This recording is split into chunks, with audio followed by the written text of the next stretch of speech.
Isang ina ang naglagay ng nakatagong kamera at nahuli ang kanyang asawa na gumagawa ng isang bagay na magpa-viral sa buong mundo. Part 2. Gaya ng nabanggit ko sa Part 1, masayang magulang sina John at Lucy sa kanilang maliit na anak na si Chelsea na 4 na taong gulang.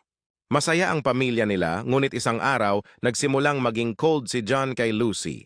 Madalas siyang lumabas sa gabi at umuuwi lamang ng maagang maaga. Kapag tinatanong siya ng asawa kung ano ang ginagawa niya, sinasabi niya na huwag mag-alala dahil kasama lang niya ang kaniyang mga kaibigan. Pero nagsimula na itong paghinalaan ni Lucy.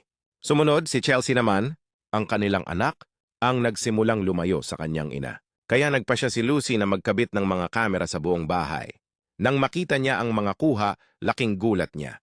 Sa footage, natuklasan niya na palihim na gumagawa sina John at Chelsea. Ang mga bagay na makakapagsurpresa sa kaniya.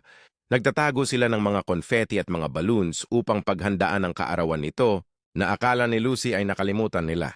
Gumawa si John at Chelsea ng isang drawing na kung saan nagpapahiwatig ito ng kanilang masayang pamilya. Agad na napagtanto ni Lucy na ito ay isang regalo na matatanggap niya sa kanyang nalalapit na kaarawan.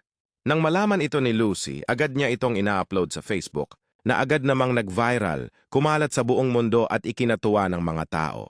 Ang iyong asawa at anak ay bigay ng may kapal. Sa panahon ngayon, bibihira na lang sa tao ang nagbibigay ng sorpresa at pinapahalagahan ang iyong mga sakripisyo. Kaya kung may ganito kang mag-ama, ay tiyak ikaw na ang pinakamaswerte sa mundo. Kung nagustuhan mo ang kwento, maaring mag-follow na sa aking TikTok account na Manong Kanor. Mag-subscribe ka na rin sa aking YouTube channel upang updated ka sa lahat ng Part 2. Sa muli, maraming salamat sa inyong suporta.